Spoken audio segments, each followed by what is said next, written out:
सावधान, अगर आपने Electronica finance limited company Pune से लोन लिया है तो सावधान हो जाइए। क्यों? इसकी वजह जान लीजिए।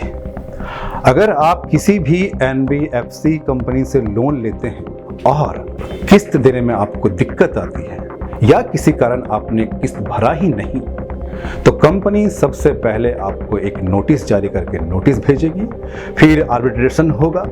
आर्बिट्रेशन में आप अपना ईएमआई कम या ज़्यादा कर सकते हैं।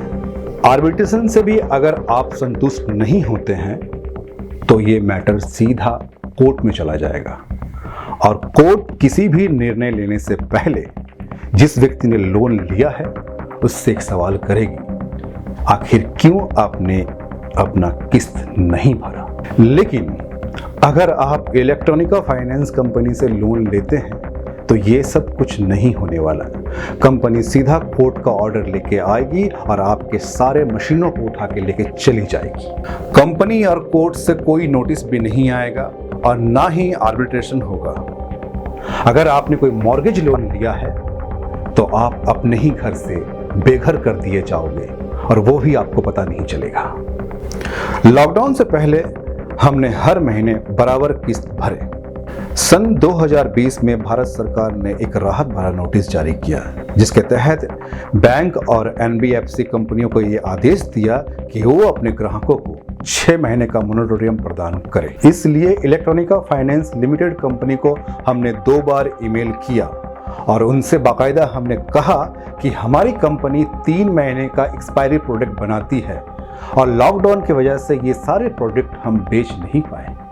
इस वजह से हमारी कंपनी की आर्थिक स्थिति बहुत कमजोर हो गई। परंतु हमारे हालात को और सरकारी निर्देश को नज़रअंदाज करते हुए दिल्ली के किसी कोर्ट से सीधा ऑर्डर लेके आए और उनके फाइनेंस किए हुए मशीनों को और साथ साथ हमारे मशीनों को दिवाली से ठीक 2 दिन पहले उठा के लेके चले गए। हम उसके खिलाफ दिल्ली हाई कोर्ट गए, पर पहले ही तारीख पर जज साहब ने कहा कि इस तरह से फैसला नहीं हो सकता। हम केस को उसी कोर्ट में ट्रांसफर करते हैं और बताते हैं कोर्ट को। लेकिन हमने इस बात का विरोध किया और हमने कहा कि उस कोर्ट का क्षेत्र अधिकार नहीं है, क्योंकि हमारी कंपनी मुंबई की है और इलेक्ट्रॉनिका फाइनेंस लिमिटेड कंपनी भी मुंबई की है और लोन की स्टैंप ड्यूटी भी मुंबई से ही भरी हुई है। इस पर कोर्ट ने इलेक्ट्रॉनिका फाइनेंस लिमिटेड कंपनी को यह आदेश दिया कि वो अपना डॉक्यूमेंट्स जमा करवाएं। इसके बाद भी हमें हमारे मशीनें नहीं मिली। फिर हमने 20 दिन के बाद जल्दी सुनवाई की अर्जी लगाई ताकि हमारे कंपनी के साथ जुड़े हुए 40 लेबर काम कर सके। प्रतिदिन नुकसान हो रहा था और हमारी मशीनें भी खराब हो जाएगी। हमारा सीजन भी है, लेकिन हमारी जल्दी सुनवाई की अर्जी खारिज हो गई। कोर्ट के आदेश के बावजूद पार्टी ने अपना कोई डॉक्यूमेंट्स जमा नहीं करवाई। दूसरी तारीख लगी, उसके बाद फिर तीसरी, तो भी पार्टी ने कोई डॉक्यूमेंट्स नहीं जमा करवाई, जबकि पार्टी मौजूद थी। फिर क्या? जज साहब को फैसला सुनाना था और जज साहब ने हमसे पूछा कि आप पैसा कितना भरोगे। ये सुनने के बाद हम आश्चर्यचकित हो गए। 8 महीने से कितना नुकसान हो रहा था। अचानक मशीनें उठाने से हमारे पार्टियों का पैसा डूब गया और हमारे सारे रॉ मटेरियल खराब हो गए। 7 महीनों से हम 40 लेबरों का सैलरी दे रहे थे और फिक्स इलेक्ट्रिसिटी ड्यूटी हर महीना 1,50,000 लग रहा था। इसके बावजूद हम कुछ भरने के लिए हम ही भरे, जबकि हमारा इतना नुकसान हुआ। हमारे पास पैसा भी नहीं था।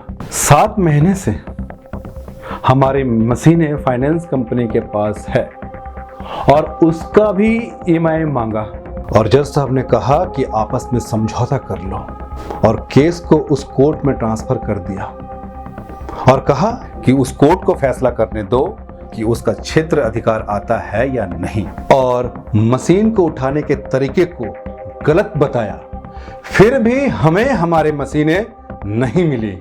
इस फैसले के खिलाफ हम सुप्रीम कोर्ट गए। फैसला हमारे पक्ष में आ भी जाता तो क्या हमारी मशीनें चलती? इसके साथ जो हमारी दूसरी मशीनें पड़ी थी वो भी खराब हो गई। एक स्टार्टअप कंपनी पूरी तरह से बंद पड़ गई।